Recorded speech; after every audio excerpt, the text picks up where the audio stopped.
Okay, so this is going to be part 2, and we got to finish up here. First of all, we have to define a free body diagram, or what we call an FBD.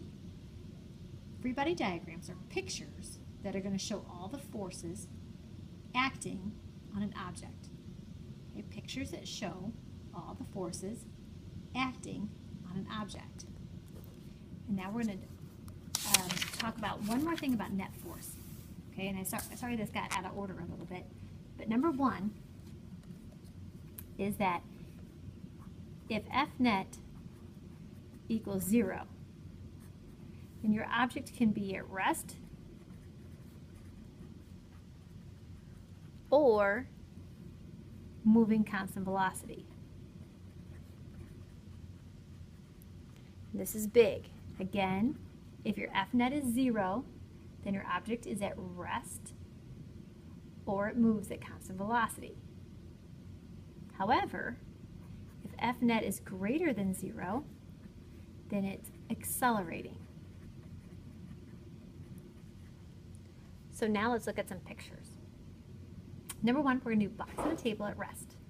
Now, as soon as I read the word rest, I know that my F net must be 0, which means that all my forces have to come out to total up to be 0. So we're going to draw our picture. Here's our table. Here's our box. We say, okay, what forces do we have on here? Because we want to draw the FBD. Number 1, we have FW, which we call weight.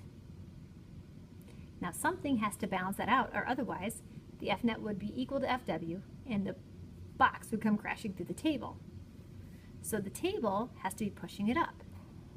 It's pushing it up with what we call the normal force.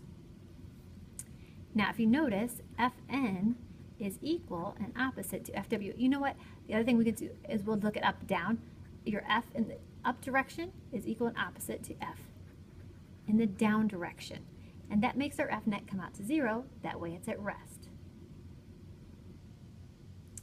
So that's example 1.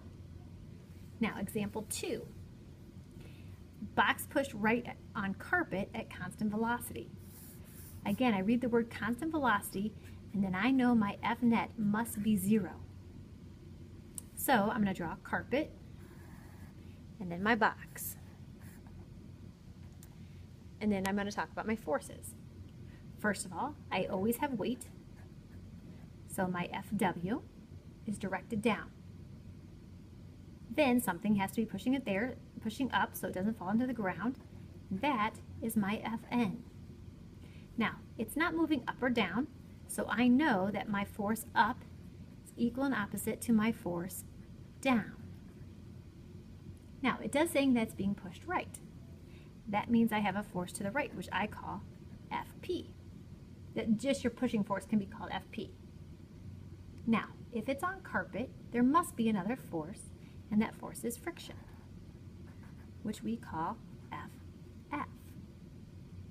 Now, if you notice here, I drew my Fp and my Ff the same length because Fp has to be equal and opposite to Ff because my F net has to be 0. These all have to be balanced forces.